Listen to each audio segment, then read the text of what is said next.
If you're not sure the X-Men film universe is convoluted, let me demonstrate through a visual aid.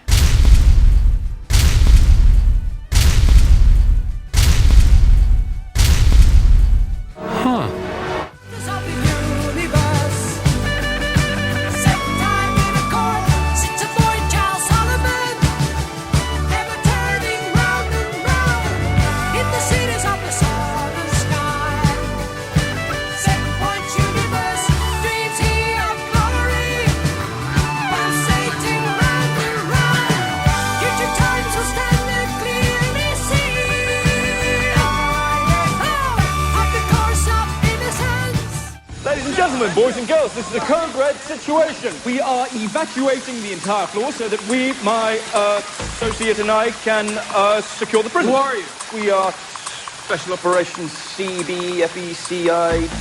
Look, perhaps you didn't hear me when first I spoke, but it's imperative that you understand we are in complete lockdown situation. We have to get you to the third floor.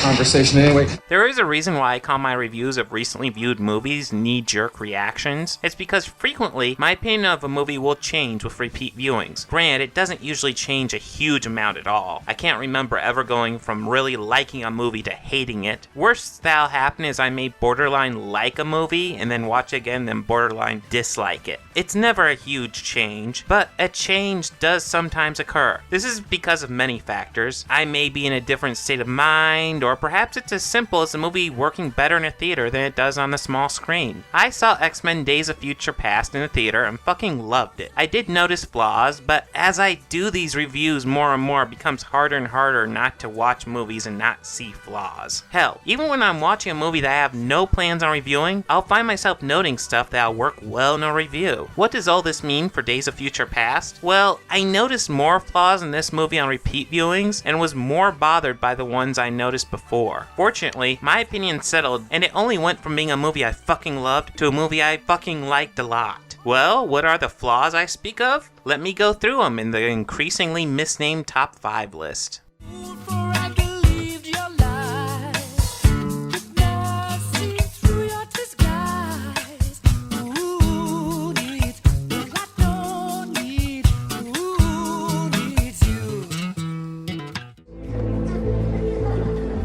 Morning, Logan. Late start. This is minor, but it bugs me that Wolverine never pulled Beast aside when he went to Professor X's office at the end of the movie. Beast was there throughout all the major points of the movie. I think he'd be interested to sit in on this meeting.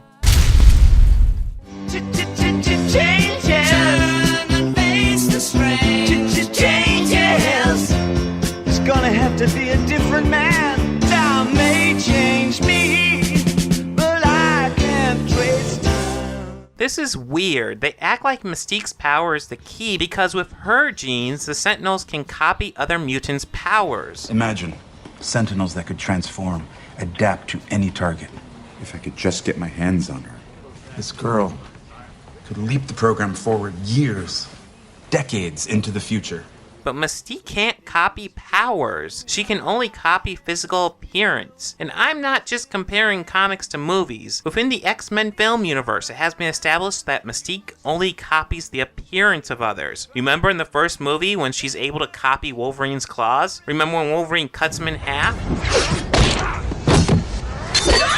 If she could copy powers, couldn't she instantly regrow them? Hell, why does this wound remain at the end of the fight? It remains because she can't copy powers. So that her genes somehow hold the key to copying mutant powers makes almost as little sense as a magic drug that would suppress your mutant power and fix your spine. But no one would put something that stupid in a movie. If you wanna get down, down on the ground, cocaine.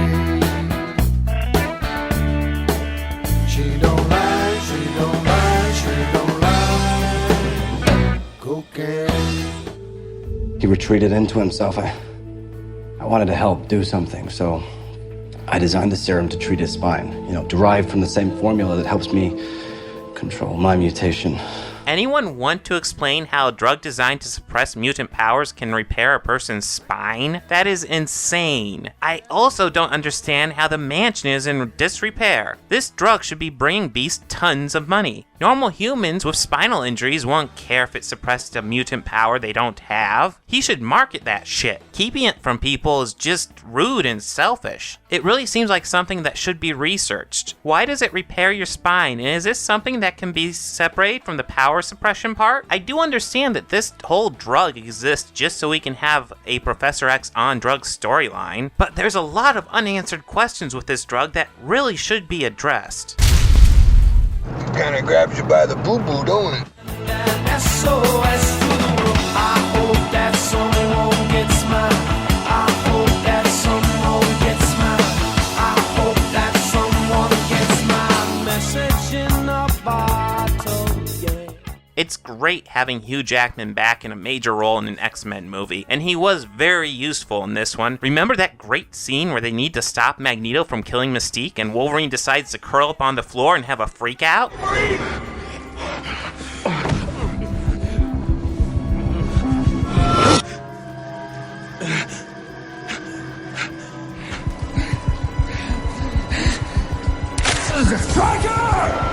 Some of them finish what we started, Wolverine, one day! But you know what? He totally makes up for it in the end, when he confronts Magneto and is quickly sewed up into some metal and concrete and thrown into the water for the rest of the movie. I think it's great to bring Hugh Jackman back to the role that put him on the map, but he really doesn't get to do anything here. He's just a messenger boy. Would one cool fight be too much to ask for? You're Logan, that's Hank McCoy, I'm Charles Xavier. You spent the last couple of days with us. You're on acid. Somebody gave you really bad acid. Yeah? Hey man, I never had no acid before, man. Geez, I hope you're not busy for about a month. In bed, she say, faster, faster, the lights are turning red.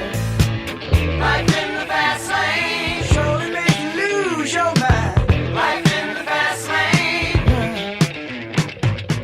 Okay, people seem completely enthralled with Quicksilver because of this movie. More specifically, because of this scene. Just to spend them with you. If I could make days last forever, if words could make wishes come true, I'd save every day like a treasure, and then again I would spend them. And I'm not going to try to convince you that this scene sucks, because this is easily the best scene in the movie. And if you ever get a chance, I highly encourage checking out this scene in 3D. It is truly awesome. My issues with this character are threefold. First, and most minor, Quicksilver is intensely overpowered in this movie. Classic comic book Quicksilver can move at the speed of sound. This means he might be faster than those bullets, but not by much. The speed he goes in this movie is more what you'd expect from the Flash, or Superman for that matter. Second, and most important, he's a complete kleptomaniac and completely intolerable. He likes to ask questions when he has no intention of waiting for an answer. Are you FBI? No, you're not cops. Hey, what's with this give to youngsters place? Not to mention, he's obnoxiously overconfident. And while these are very likely character traits in a teenager that can run at the speed of sound, it doesn't make him more likable. What are you doing? I'm holding your neck so you don't get whiplash. What? Whiplash. And thirdly, he was clearly only added to this movie because Marvel wanted to use the character in Avengers Age of Ultron. This is really noticeable in that when he pops up, the 3D in the movie suddenly becomes a lot better. And by the fact that he suddenly decides to just leave. Wow, you were really helpful, and you'll undoubtedly be helpful as we continue our fight to save humanity from the army of evil robots. But you certainly have more important stuff to do, so see ya! And I'm sorry, his costume still sucks. Well, he's fascinating. He's a pain in the ass.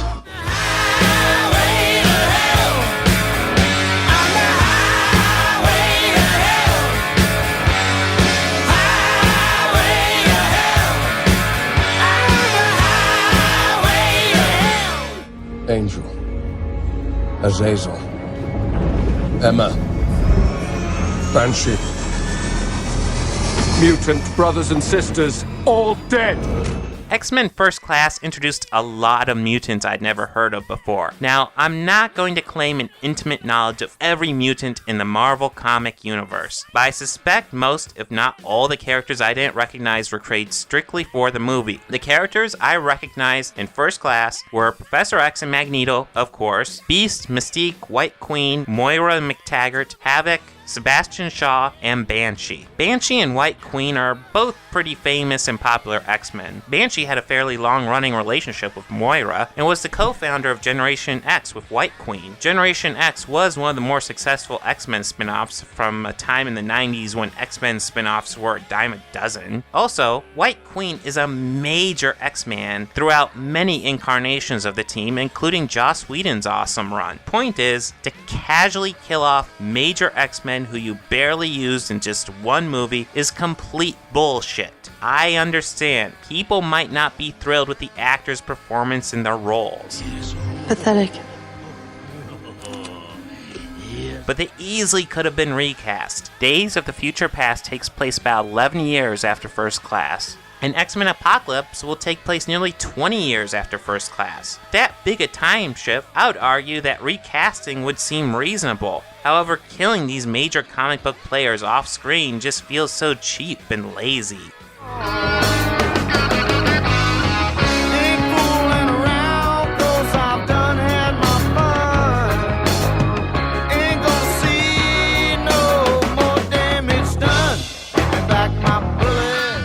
Why is he in there?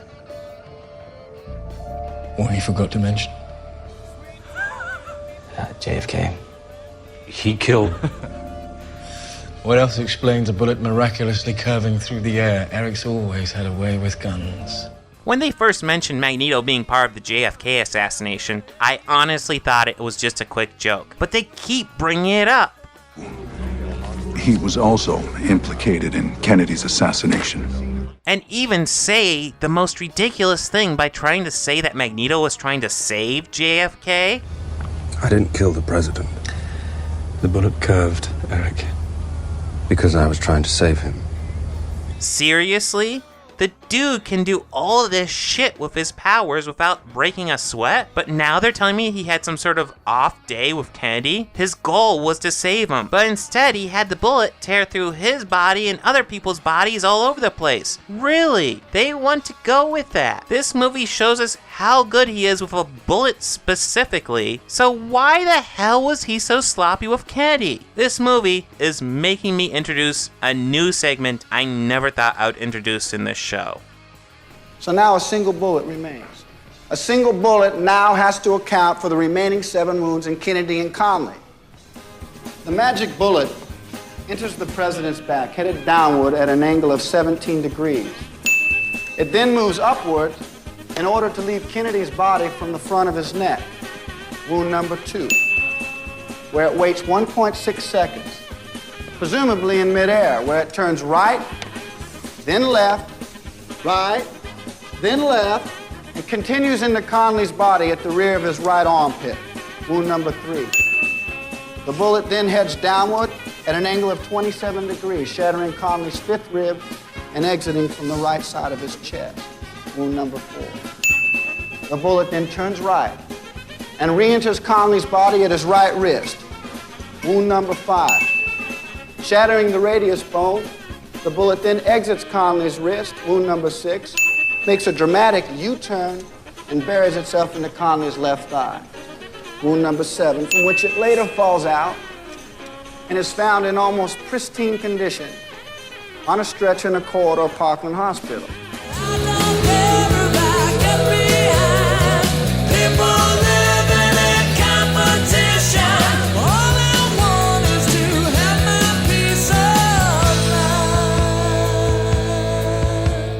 Fact is, it's utterly bizarre that Shadowcat's powers now involve time travel. That makes absolutely no sense, other than some sort of possible random evolution, which doesn't seem to make sense since none of the other characters seem to have any crazy evolutions like that. Fact is, time travel has never been hinted at in Shadowcat's power set, and giving her the power to send people back in time is just utterly bizarre and out of nowhere. And they don't bother to explain it in this movie. She can just do this shit now. now. This is a missed opportunity. Here, they could have introduced us to Franklin Richards. Fox owns the Fantastic Four, and they have said they intend to combine the X-Men and the new Fantastic Four into one shared universe, so why not introduce Reed and Susan's son Franklin in the movie? After all, he was a player in the Days of Future Past comic book story, so perhaps they could explain that he created a device that allows Shadowcat to phase people through time. It's not like Fox is against throwing Easter eggs in their comic book movies. Perhaps they only like to throw in meaningless Easter eggs that lead to nothing. The issues with this movie and the issues with 2013's The Wolverine are surprisingly similar. Both are based on great stories from the comic book, but both go awry the more they break away from the source material unnecessarily. The advantage Days of Future Past has over The Wolverine is that the ending is solid here, even though it's not like the comic ending at all. I'm not gonna lie, yes, I like this movie less than when I first watched it, but I still enjoy it a great deal, and consider it the second best X-Men movie so far. Hugh Jackman could sleep through his role as Wolverine, yet he has made it so much his own that I would prefer him sleeping through it to anyone else playing the role. I thought it was brilliant in 2000 when they actually cast Patrick Stewart and Ian McKellen as Professor X and Magneto. I thought it would be impossible to ever recast him. But then we got James McAvoy and Michael Fassbender as their younger versions, and they are perfect as well. The scene where McAvoy and Stewart meet themselves is awesome. I do wonder what will happen when they finally ask James McAvoy to go bald. While Kelsey Grammer is still my favorite Beast, Nicholas Hoult does a great job too. And it's great seeing him play a major role again when he is my favorite X-Man. Jennifer Lawrence is a great actress and she does a great job here. In First Class and Days of Future Past, we actually got a three-dimensional conflicted Mystique, whereas the original trilogy just gives us a Mystique who is just a henchman. And it is awesome to see almost all the original cast members back for one last movie, giving them a proper outro. And while I don't hate The Last Stand as much as most, I will admit it was pretty damn underwhelming. And while I would have preferred a more accurate take on the comic book story, as I am a huge Shadowcat fan, and we've gotten so little screen time with her, it would have been strange to essentially introduce this character to a general audience who likely don't know who she is, only to reset her timeline, and to likely not see her again in any future movies. So with that in mind, as well as with the limitations on time travel set in this movie, Wolverine is the only logical choice to be the time traveler. I do wish they could have done a bit more with him than just have him be the messenger though, but I'll never complain about giving Hugh Jackman screen time as Wolverine, as he's probably the best aspect of Fox's X-Men film franchise. X-Men Days of Future Past is an 8 out of 10, and while Fox isn't doing as well with X-Men as Marvel Studios is doing with their properties, this movie shows it is capable of delivering a solid film, and that X-Men is in better hands than some other Marvel properties.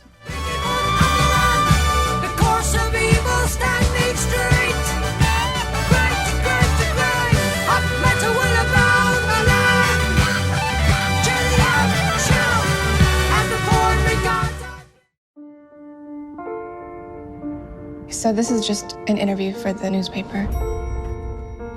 I just have a couple of questions.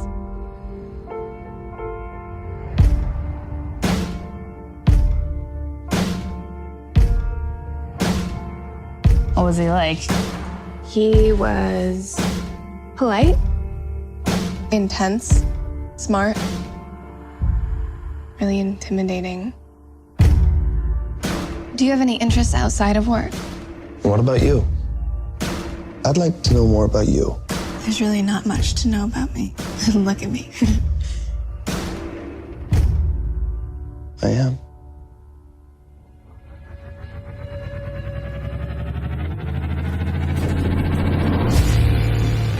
To what do you owe your success? I exercise control in all things. It must be really boring.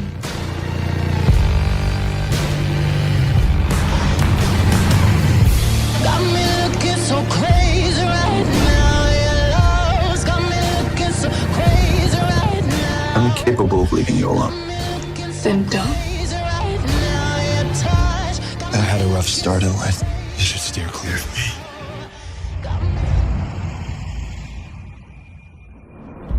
I don't do romance. My tastes are very singular. You wouldn't understand.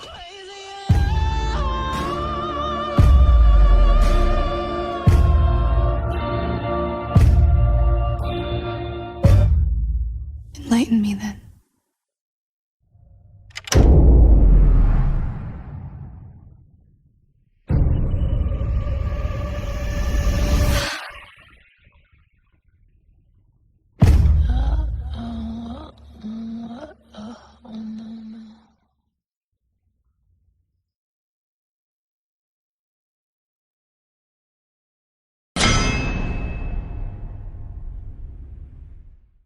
If you're a fan of my channel and the content I produce, please make sure to visit my Patreon page and become a patron. If you sign up there, not only is there the option to become a producer, if you contribute a little bit more, you'll get your own title card with your name or your handle or whatever you want listed, as well as a website or anything like that within reason that you'd like to promote.